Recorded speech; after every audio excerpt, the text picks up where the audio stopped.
दिया की बाती का पूरा जल जाना या बच जाना क्या संकेत देता है?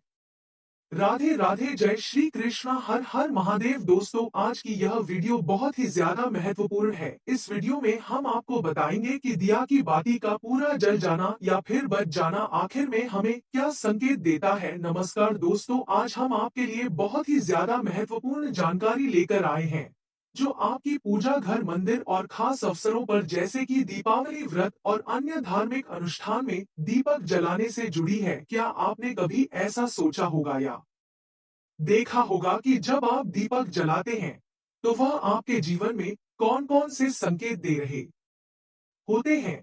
क्या आपकी दीपक की बाती पूरी तरह से जल जाती है या वह आधी जली जाती है? और क्या दीपक की भांति पर फूल बने का आखिर में कौन सा अर्थ होता है? क्या आपको पता है कि पहले से जले हुए दीपक में बाती जलाना आपकी परेशानियों का बहुत बड़ा कारण हो सकता है या नहीं? और कितने समय तक, कितने सालों तक एक ही दीपक का हमको जितना ज्यादा हो सके उपयोग करना चाहिए, उसे बहुत ही ज्यादा शुभ माना जाता है या फिर अशुभ? आज हम इन सभी रहस्यों का पर्दाफाश करने के लिए इस वीडियो में बहुत ही महत्वपूर्ण जानकारी आपको देंगे कि दीपक आपके जीवन में खुशहाली या फिर बाधाएं कैसे ला सकता है। इस ज्ञानवर्धक जानकारी को आपको अंत तक देखना है। दोस्तों, आपको यह बात जानकर बहुत ही ज्यादा हैरानी होगी कि आप अपने पूजा घर के मंदिर में दीपक जलाते समय अगर यह गलती कर देते हैं तो इसका आपको दुष्परिणाम जरूर ही भुगतने पड़ते हैं। दोस्तों, दीपक की बाती का पूरा जल जाना और बाकी का बैठ जाना भी अलग अलग संकेत देता है जो हमारे लिए बहुत ही ज्यादा महत्वपूर्ण होता है। तो इन्हीं सब बातों को जानने के लिए इस वीडियो में अंत तक हमारे साथ बने रहेगा। दोस्तों, जब हम पूजा पाठ करते हैं तो हमारा दीपक कभी कभी अचानक से ही बुझने लग जाता है। तो हमारा दीपक, और कभी कभी ऐसा भी होता है कि हमारी पूजा होने के बाद हम उसे दीपक को भगवान के सामने ऐसा ही जलता छोड़ देते हैं, लेकिन कुछ समय के बाद में दीपक खुद ही बुझ जाता है और उसमें बची बाटी और घी बच जाता है। और कभी कभी तो हमारे दीपक की बाटी पूरी जल जाती है और उसमें फूल भी बनता हुआ हमको दिखाई देता है। तो उनके अलग अलग नकारात्मक और सकारात्मक परिणाम हमारे जीवन में होते हैं। तो सबसे पहले हम यह जानते हैं कि अगर हमारे दीपक में फूल बने लग जाए तो इसका आखिर में क्या मतलब होता है। प्रिय दोस्तों, अगर हमारे दीपक की बाती में आपको फूल बनता हुआ दिखाई दे रहा है तो इसका सीधा सा यही मतलब है कि भगवान ने हमारी प्रार्थना को बड़ी ही आसानी से स्वीकार कर लिया है और वह हमारी पूजा से और हमसे अत्यंत प्रसन्न है। इसका संकेत वह बाती में बने इस फूल के माध्यम से दे रहे हैं। अगर आपके घर में दिव्य शक्तियां मौजूद हैं और आपके साथ साथ वह भी ईश्वर की पूजा में अपना ध्यान लगाकर रखती है तो आपकी दीपक की बाती में एक से ज्यादा फूल बने लग जाते हैं। और कभी कभी साथ ही किसी भी देवी देवता का रूप भी दीपक की बाती में आपको दिखाई देने लग जाता है। तो अगर आपके दीपक की बाती में फूल बन रहा है तो आप सच में बहुत ही ज्यादा लकी और भाग्यशाली हैं। इसी के साथ दीपक जलाने के भी कुछ खास नियम आपको अवश्य ही जानना चाहिए। दोस्तों, अगर आप पहले से जले हुए दीपक में अपनी बातें रखकर जलाते हैं तो ऐसा करने से दुर्भाग्य आपका पीछा कभी भी नहीं छोड़ता है। अगर दीपक में पहले से जली हुई बाटी की रख या फिर रुई और कालिक है और आपने अपनी बातें इसमें रखकर जला दी है, आपने दीपक को बिल्कुल भी साफ नहीं किया है, तो ऐसा करने से भगवान आपसे प्रसन्न होने की बजाय बल्कि आपसे अत्यधिक नाराज हो जाते हैं और आपको इसके बहुत ही भयानक दुष्परिणाम देखने को मिल जाते हैं। आपके बने बने काम भी धीरे धीरे बिगड़ने शुरू हो जाते हैं। आपकी तिजोरी में जो भी धन होगा वह धीरे धीरे खर्च होने लग जाएगा और आपके धन आने के जितने भी रास्ते होंगे वह भी धीरे धीरे बंद होते जाएंगे। तो हमेशा यह ध्यान रखिएगा कि जब भी आप दीपक जलाएं, आप हमेशा साफ सुथरे दीपक का ही इस्तेमाल करें। आप पहले से इस्तेमाल किए हुए दीपक को बिना साफ किया द्वारा इस्तेमाल न करें। दोस्तों, इसी के साथ कुछ लोगों की यह भी आदत होती है कि वह हर थोड़े दिन बाद अपने दीपक को बदल देते हैं। इस पर हमारे गुरुजी का कहना है कि आप जिस दीपक में पूजा करते आ रहे हो उसे दीपक को कभी मत बदलिएगा। आप उसे दीपक को सिद्ध हो जाने दीजिएगा। जब कोई दीपक रोजाना भगवान के सामने जलता है तो वह दीपक समय के साथ सिद्ध हो जाता है। भगवान की सारी सकारात्मक ऊर्जा उसे दीपक में आ जाती है और जब भी आप वह दीपक जलाते हो तो आपका तन और मन दोनों ही पूरी तरीके से पवित्र हो जाते हैं। तो आप हर रोज उसे दीपक को एकदम से साफ कर लीजिएगा, फिर उसमें बात ही रखकर दीपक चलाएगा। आप जितनी बार भी दीपक जलाएं उतनी बार उसे दीपक को आपको एकदम से साफ करके बार बार इस दीपक में बाती जलानी चाहिए। लेकिन अगर आप गलती से भी उसे दीपक को बदलते हैं तो आपकी तरक्की में बहुत सारी रुकावटें आ जाती हैं। इसलिए आप अपने दीपक को कभी भी मत बदलना। 10 साल 20 साल तक आप इस दीपक में लगातार बाती जलाए रखना, इससे आपका दीपक पूरी तरह से सिद्ध हो जाएगा। और दोस्तों, जब आपका दीपक पूरी तरह से सिद्ध हो जाएगा ना, फिर आप इसका अपने घर में बहुत ही ज्यादा चमत्कार देख पाओगे। अगर आपके घर में कोई भी रोगी हो, बीमारी हो या किसी का बुखार हो जो जा ही नहीं रहा हो, तो आप इस दीपक को थोड़ी देर के लिए किसी भी बर्तन में डाल दीजिएगा और अब उसे रोगी को यह पानी पिला दीजिएगा। यानी कि पहले तो उसे बर्तन में पानी भर लीजिएगा, उसके बाद 10 से 15 मिनट के लिए उसे दीपक को उसे पानी में डाले रहने दीजिएगा। उसके बाद आप उसे पानी को उसे व्यक्ति को पिला दीजिएगा जो बीमार है। देखना 15 से 20 मिनट के भीतर उसका बुखार पूरी तरह से उतर जाएगा।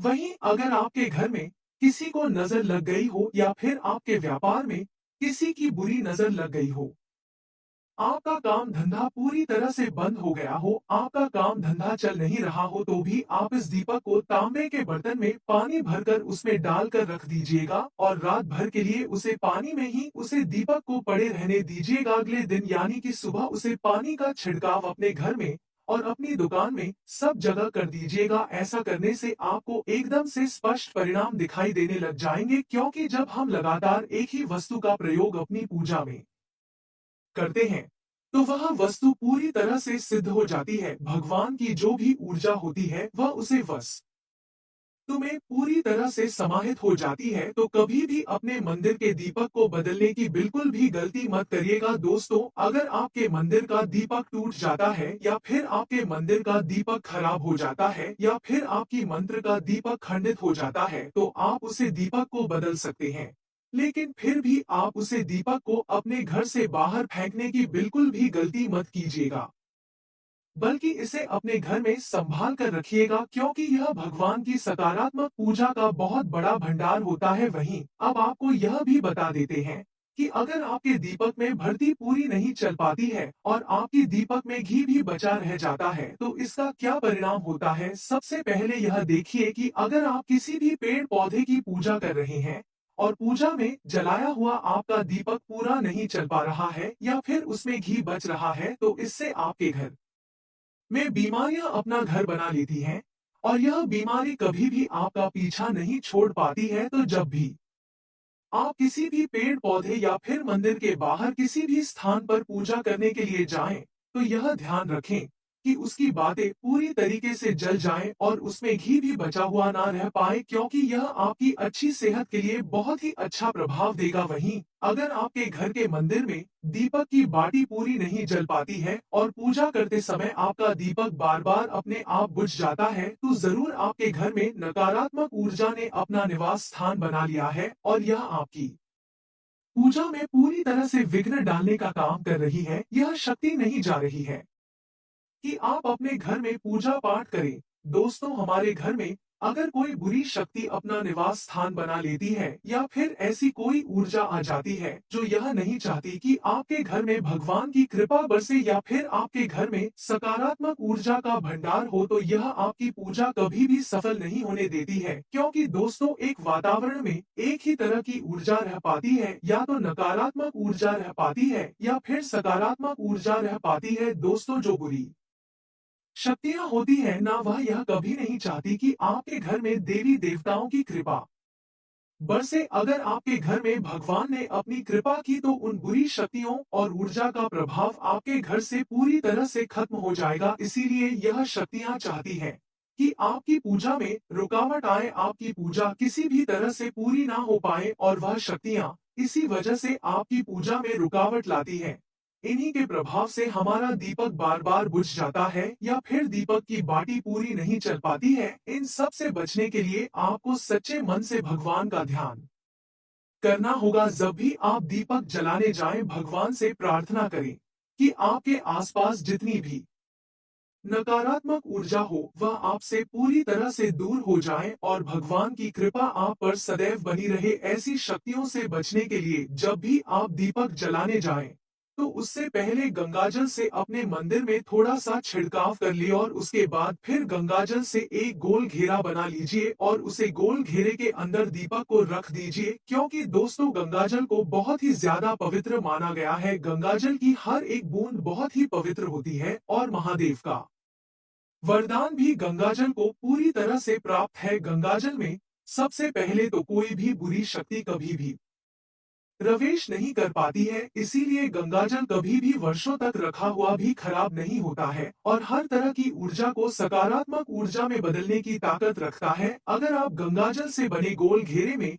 दीपक को रखेंगे तो यह आपकी पूजा में किसी भी शक्ति को बढ़ा नहीं बनने देगा और कोई भी नकारात्मक शक्ति आपकी दीपक को बुझा नहीं पाएगी और आप निर्माता अपनी पूजा को बड़ी ही आसानी से संपन्न कर पाओगे और देवी शक्तियां भी आपके जीवन में अपनी कृपा और अपना आशीर्वाद बनाए रखेंगे। तो दोस्तों हम आशा करते हैं कि आपको आज की यह जानकारी बहुत ही ज्यादा पसंद आई होगी और आनी भी चाहिए, क्योंकि हमने इस जानकारी में आप तो बहुत ही महत्वपूर्ण जानकारी दी है। दोस्तों अगर आपको यह वीडियो अच्छी लगी हो तो कृपया वीडियो को लाइक करके चैनल को सब्सक्राइब करके पास वाली बेल आइकन को दबाकर कमेंट में जय माता लक्ष्मी अवश्य लिखिएगा। है माता लक्ष्मी, हम आपकी प्रतिक्रिया हमारे लिए बहुत ही ज्यादा महत्वपूर्ण है। ऐसी ही ज्ञानवर्धक जानकारी के लिए माता लक्ष्मी सदैव हम पर अपनी कृपा दृष्टि बनाए रखना। और दोस्तों हम मिलेंगे आपसे अगली वीडियो में एक नई जानकारी के साथ, तब तक के लिए